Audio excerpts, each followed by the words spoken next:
In this video, I'm going to show you how to become a super assassin early in the game and have unlimited knives. What's up everybody, I'm your gamer. Welcome back to the channel. Today, we're back to more Assassins Creed Mirage, and today I am going to show you how to be a super assassin.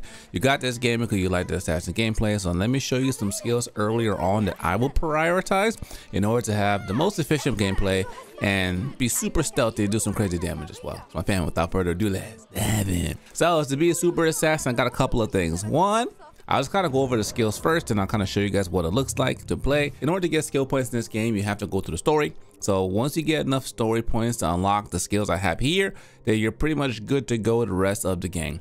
But also too, there are some other skills in here that would make your build even better.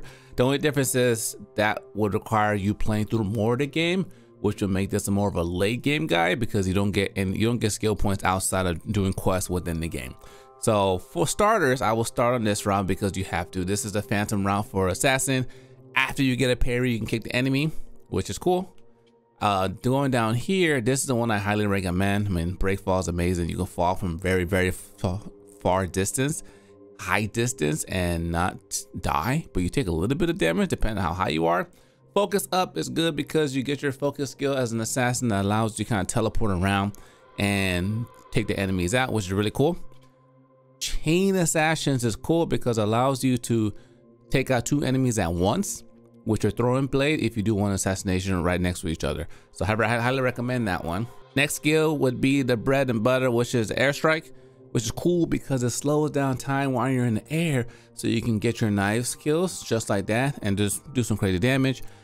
These other skills are good, but this one's good for like combat focus, but you're not playing combat, you're playing an assassin, so this one I might skip.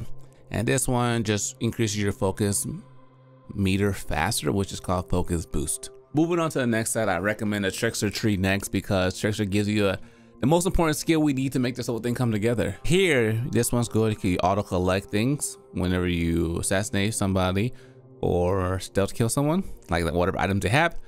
Next is this one, it gives you another elixir, which is cool. But the bread and butter of this whole thing is going to be knife recovery. This has to be one of the best skills in the game because when you knives, if you didn't know, are really strong, especially if you get a headshot. After you take the enemy down, you can just go and get your knife back, and it's just absolutely amazing. So this is what gives you the infinite knife when it comes to the build. When it comes to leveling up your knife, I would recommend going for this last one because you don't want to just continuously throw knives at the enemy. You want to just, what this sharp blade does is increase the overall damage by 50%, meaning you do more damage with every single knife you throw. So get a headshot, use this, and you should one-shot majority of the enemies, especially the smaller ones earlier on. Other one you can have is this one, extends the distance you can throw. Increase ammunition, you can get unlimited by picking it back up. Just make sure you hit, so I wouldn't recommend going that route. Later on, you can level these up and unlock more skills from them, like adding poison, stagger enemies on head, light blade, make it even stronger, armor piercing. But for us, we like to live in the shadows. That one would be a cool one as well. This is late game. So this skill is cool because it dissolves the body and leaves no trace left behind. Other skill I have, which would make this good to have, is blow dart, because blow dart, what it does is it puts the enemy to sleep. So right now I have 2 additional ones of these because those are not infinite like the knives. You can increase duration effect. Don't care about that. I should have taken the enemy out by then. Increase the range of this tool, which means you can throw it further, but most of the time, like, we're pretty close to the enemy, so I don't necessarily feel like we need to go down this route. Other skills you can get, like later on, would be the smoke bomb to fool the enemies, walking all cool like that. You have traps you can throw down. Also too, you have a noise maker to distract enemies and bring them to that location. When it comes to the armor, I would just recommend, even the first armor you have on that's good, just upgrade it, because what it does is the silent blade. Enemies that hear 50% less noise emitted by Basilisk during assassinations, meaning as you're taking enemies out, no one's going to be hear what you're doing, so you can continue going enemy to enemy and take them all out. As far as everything else is fine.